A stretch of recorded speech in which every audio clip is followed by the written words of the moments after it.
Panther Nation podcast. Yeah. Let's go. Yeah. Oh, cut it. Cut right. And I would like to introduce one of the hottest podcasts in Carolina history. Let's go. Yeah. Talk, let's chat. We got time to chop it up. Talking analytics and fantasy draft. You know what's up. Panther Nation representing, cause this is where we talk that. Talk that's so incredible, make them rewind that talk back. Pause. Talking Panthers football, we discussing it all. On and off the field, you know exactly who to call. You know we the #1 podcast. Competition is non-existent, you need to stop that. Pause. It's an honor to be a Panther fan. Pause. At Bank of America, that is where we ball. Coming to the jungle, then you gonna feel the pause. Winning the trophy for the city, it is the call. Black, white, and blue, we going Carolina strong. And this is the conversation where everyone belongs. Discussing all the numbers and topics, you know we got it. We the hottest podcast and we poppin', let's go.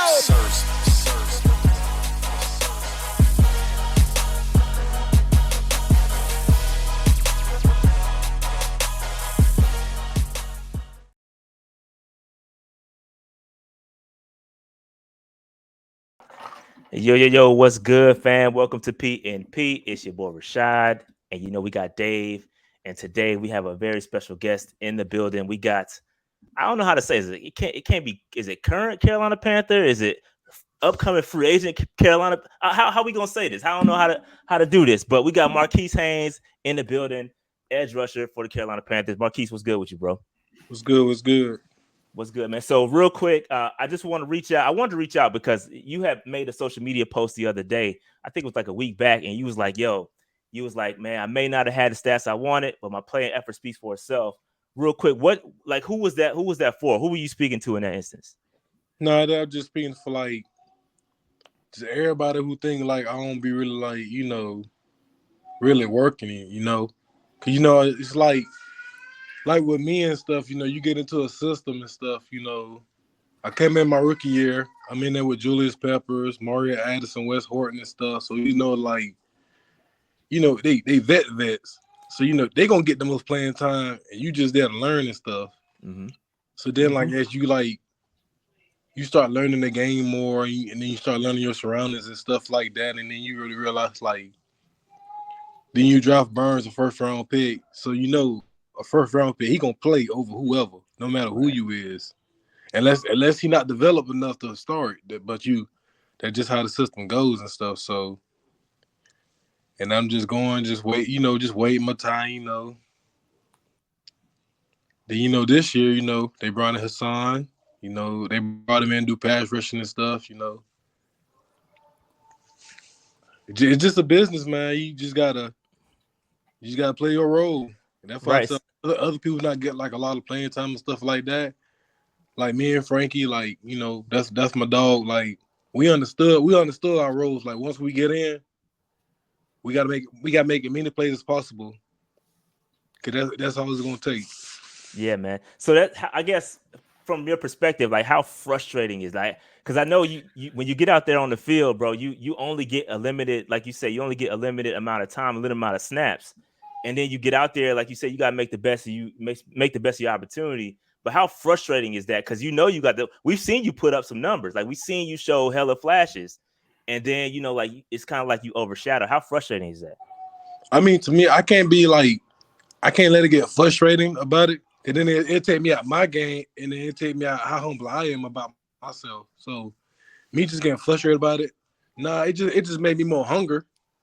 I just, whatever I got out there, I let it all out and never look back. I mean, some games I had like 7 snaps and stuff like that, but within those 7 snaps, I had a sack or a tackle. Exactly. Or setting the edge and stuff. So I ain't really complaining and stuff, because I'm out there. Like we always say, like in this business, even though you playing for one team, you always making a resume for another team. So either, I'm still with Carolina on another team, they know what they got in me. Bingo. That's a great point because a lot of people, they get in this whole a lot of fans see they look at the game, they're like, man, all this tank BS and all this stuff. I'm like, yo, fam, They got jobs to play for. They got to Yo. put up, like you just said, they got a resume.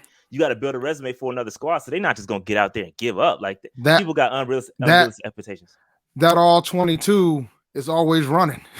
Right. And everybody's got their hands on it. Everybody can see everything. You know, so that's why. So like to expect you guys who make a lot of money to not put in the effort every play is like insane to me. I just never can understand it with fans that think that way.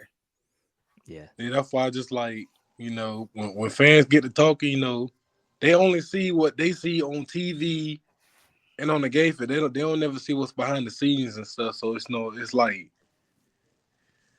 you know, you gotta choose your poise, like, you know. Yeah. We definitely saw a couple players, you know, get frustrated with the fan response. I can understand how frustrating that could be as well. So real quick, let's go back a little bit. I got a question about Ole Miss because you was doing your thing at Ole Miss. I got this is a really awkward question, a real question, but the shark celebration, dog. Like where did that come from? And did they stop doing it? Because I haven't seen it for a little bit. I ain't gonna lie. I mean, with this generation at Ole Miss, I mean, like, I haven't seen the sharp been thrown like that either. Basically since like I left. So I don't know, but it originated back like before me.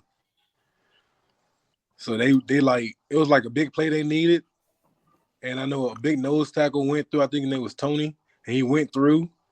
He got through the D. He got through the O line. He made like a big play. He just threw up a fence. And ever since then, that's what it's been. So it's like some history behind that. Yeah, man, it's interesting. I haven't seen. I cut on a couple Ole Miss games, checking out Matt Corral, and I'm like, yo, they not even doing it. That joint I like that joint. But anyway, speaking of Matt Corral, what's your thoughts on him, bro? That's my boy. Hey, I hope he earns everything that he has done so far. I mean, he works hard day in, day night. You know, it's go hand in hand. I mean, he led the team. He's a fighter. Even with an ankle sprain and stuff, he's still out there battling. Yeah, I like Matt Corral a lot, man. It's gonna be interesting seeing where he ends up. Got the Senior Bowl coming up on the 5th, so I'm excited to watch him there. But yeah, man, he progressed going through Ole Miss, man. It was good to see him cut down those turnovers. He had a really good season this year, bro. Really good season. Great season. I mean, he knew what it takes to take this team to the next level, and that's what he did. He put on. Sometimes he even put the team on his back. I mean, he had to make some plays just to run, but usually, like, that's good for him because when you show you can run, you open up more of your passing game. Because then they're gonna start playing you for the quarterback power, and you can just dump it off like he has been. Nice, yeah. All right, so let's go back because you brought him up earlier. You brought up Pep, and I just want to bring up another player, Luke, because Luke, Pepper, they both all-time Panther greats. Like, what's one of the biggest things you kind of learned from those two guys? Basically, Pep just told me like just stay the course. Never lose sight of what you want to achieve. Because once you lose sight of what you achieve, then you're gonna get lost. When you get lost, like, you start playing bad. You start doing stuff you never did before. And so my rookie year, I was going to practice, and Pep came out there jogging, and I was like, dang. So from far back, he don't look that big. Then he got up close to the stretch line. I said, man, I'm looking up at him. I said, that man, whew. Pep is this man right dude. here, man. The grown, hey. I said, as long as I ain't on old line, he ain't got to grab me. I'm good. Right. What about Luke? Anything from Luke while you? I know different position, but any kind of thing you kind of took from him? Oh, Luke is Luke. One hell of a guy. That's my dog. I mean, only thing Luke really told me, and he was real serious about it. He said, Keith, no matter what happens in this league, he said, always know you got speed and you can't teach speed. Facts. Big facts.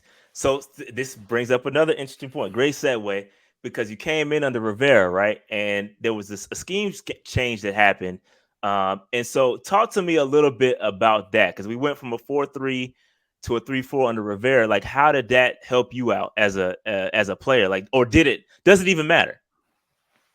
I mean, I think it helped show that I can drop in coverage. You know, I cover in space and stuff. It'll open up my versatility. You know, to see how well I can move. Getting off the edge of the 2-point stance, you know, just reading, like playing linebacker and stuff. So it helped me out a lot. Nice. And then obviously, you know, Ron Rivera ends up getting fired, and we bring in Matt Rhule. Like, I guess, what's the biggest difference between the two coaches? Because I know the fans, they feel some type of way about Coach Rhule right now. We ain't getting the W's. But what's the biggest difference between those two guys? I think the biggest difference between the two is like what Coach Ron Rivera, he's more tough on you, you know, like he'll get in your face, like, cause he expect more out of you, you know, cause he just not gonna bring you here, you know, on the team, just let you do whatever. If he see potential in you, he gonna get all the potential that he signed you for.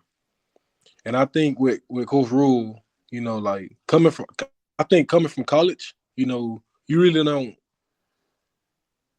You put a target on your back because no one wants to lose to a college coach. So if you really think about it, last year was his first year as a head coach. No one wanted to lose to a college coach because they took that to the heart. Because they've been in the league head coaching for like so long, to let a newcomer there trying to, like, you know, take over. So I think it was a lot of pressure and stuff, trying to take over, you know, this team, trying to like rebuild it and stuff. I think he's still like, he's real close to having a complete team. Real close. I know y'all saw a couple flashes, like where we was like just close. Last year we lost to Kansas only by a field goal. We need a field goal to win. Right. So we close. He's close. He's close to getting like the right people and the right scheme together to where the way he wants to where it's like there's no question of doubt, like this team is gonna be tough to beat. Nice. That's good. That's good to hear, man. Because I got to be honest with you, a lot of Panthers fans is concerned. Like they don't know if he's the guy. So it's good to hear from. And again, we don't know, like you said, we don't know the ins and outs. We don't know what's the back end, what's going on the back end. So it's good to hear from you as a player. And if you're confident in the situation, you know, that's got to speak volumes. Go ahead, Dave. But then it's a good segue, because I have a curious question, because like Rashad said, like there's been a lot of noise about Coach Rhule's status. And from a player's perspective, what have you guys seen? Like, do you guys pay attention to that noise? Do you guys completely stay away from that noise? I mean, with me, we don't even pay attention to it. I mean, it's pointless. I mean, we can't do nothing about it. Our job is just to, you know, come to work every day, ready to learn about the new team that we're gonna go against, and get ready to do our best on Sunday. Bet. Okay. All right, so. On a lighter note, let's talk about gaming, because I heard you was a gamer. Shout out to Chris from Charlotte Vibe. I went back and looked at the interview you did with him a while back.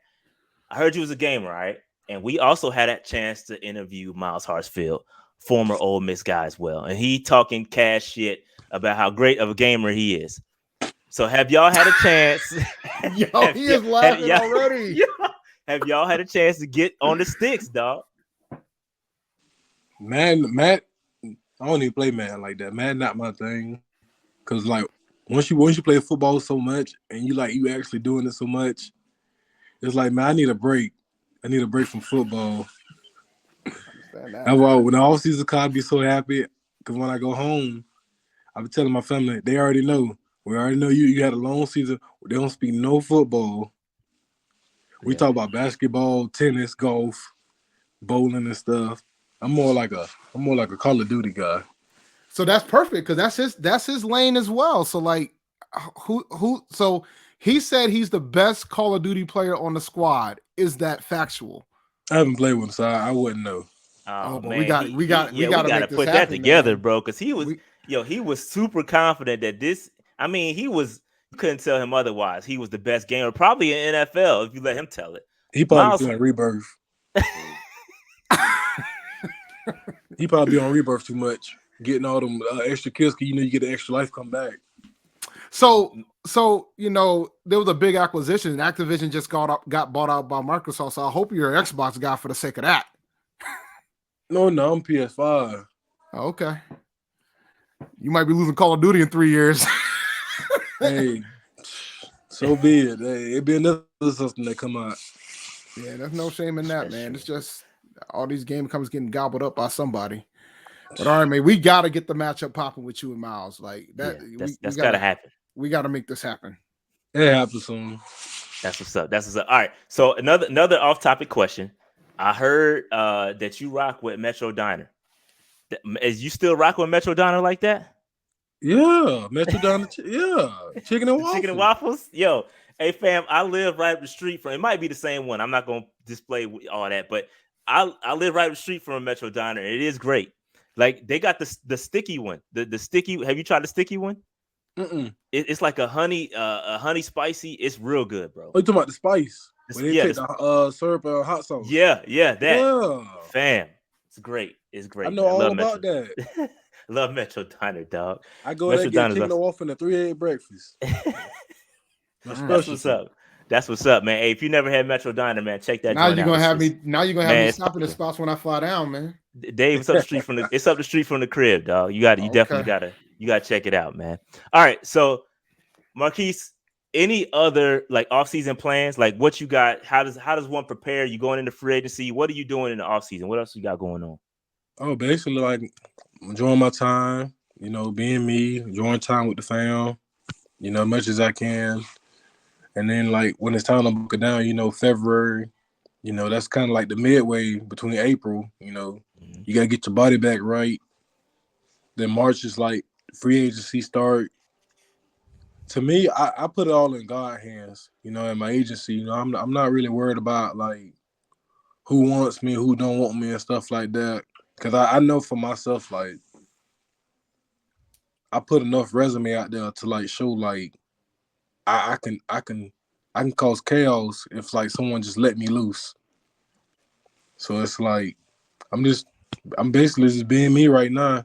I mean, a lot of people like they get worried and scared about free agency and stuff like that, but you really can't because it's a business. Yeah. Either they want you or they don't want you. It's either or. So that's why I don't really worry about it. I mean, I put it in God's hands. I'm gonna let my agency take care of that. And I'm gonna train, I'm gonna get right. I'm gonna get prepared. That's what's up, man. Because we've never had the opportunity to talk to somebody that's going into free agency. I think it's very interesting perspective that you pretty much say, man, hey man, it's out there. Whatever happens. The good news for you is that I'm pretty sure, worst case scenario, the Buffalo Bills will come calling for you because that's where the rest of the former Carolina Panthers are. So the whole, I'm sure they're gonna call you up, bro. Yeah. I don't know if I can do that cold, man. I was gonna say, look, man, listen, I live up here, bro. I'm not in Buffalo, but I am in New England. And let me say, this morning when I walked out my house, 0 degrees. Yeah. 0. Man, see, I'm born and raised from Jacksonville, Florida. Yep. Yeah. I don't really do snow like that, but when it snow here, I'm in the house. That's a smart move. I wanted to be in the house yesterday, but I had to shovel myself out. It was very unfortunate. It was very. I ain't shoveling nothing. I'm calling out. That's what's up. All right, Dave, you got any more questions for Marquis before we get up out of here, bro? Nah, man, this was fun. This was good. Yeah, Marquis, man, first of all, thank you for coming on the show, man. We really appreciate you taking out the time to join us. And, man, bro, good luck for you in free agency, wherever. We're fans. I love your game, man. Like you said earlier, the speed kills. And you got it. You can't teach it.